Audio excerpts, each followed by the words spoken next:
নামাজের ভিতরে এবং বাহিরে কত ফরজ? নামাজের বাহিরে এবং ভিতরে 13 ফরজ। নামাজের বাহিরে 7 ফরজ। শরীর ফাঁক, কফর ফাঁক, নামাজের জায়গা ফাঁক, সতর ঢাকা, কেবলামুখী হওয়া, অক্তমত নামাজ পড়া, নামাজের নিয়ত করা। মাশাআল্লাহ। এরপর নামাজের ভিতরে কয় ফরজ? নামাজের ভিতরে 6 ফরজ।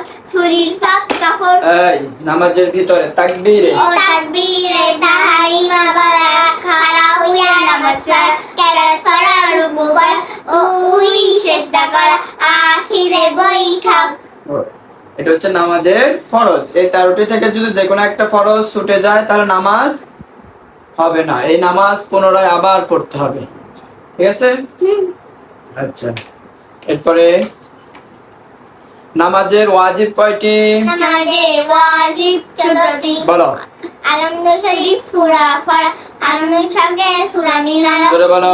সেজদায় দেরি করা, রুকু হইতে সোজা হইয়া খাড়া হইয়া দেরি করা, ওই সেজদার মাঝখানে সোজা হইয়া বসিয়া দেরি করা।